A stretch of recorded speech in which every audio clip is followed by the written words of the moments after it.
All right, and here we are, 4-6 profile, cross of love.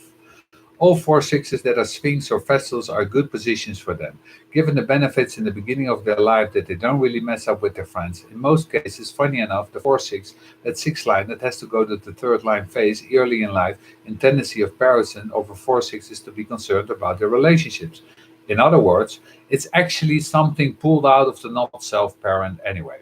I don't like the kids they're hanging out with. The difference is in that it's that other parents that are concerned about with your child being a negative influence on the children, that are concerned about your child being a negative influence on the children. Most of the time, when you're dealing with a 4-6 not self parents, it's always that they're looking at the other kids when they're hanging out with the wrong kids. Their parents get the other way. They end up getting telephone calls from the parents or friends of the child saying, "We've told our child that we no longer want to deal with.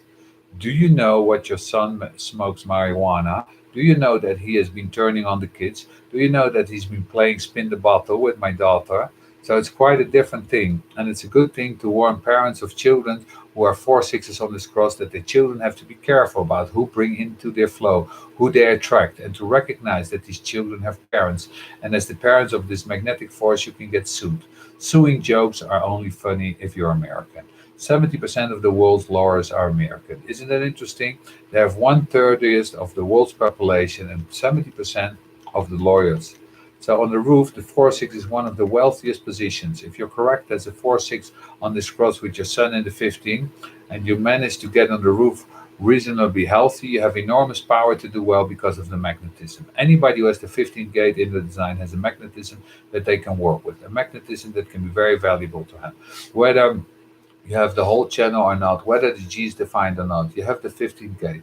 This is a special kind of magnetism, and you're operating correctly regardless of the configuration in your design. It adds to your magnetic quality. It also means that you're attracting forces that you're not looking to attract. I'm glad that I don't have that because I don't end up in that situation, but you've got it. And then what you're going to get. And remember, it's a very important force in your design.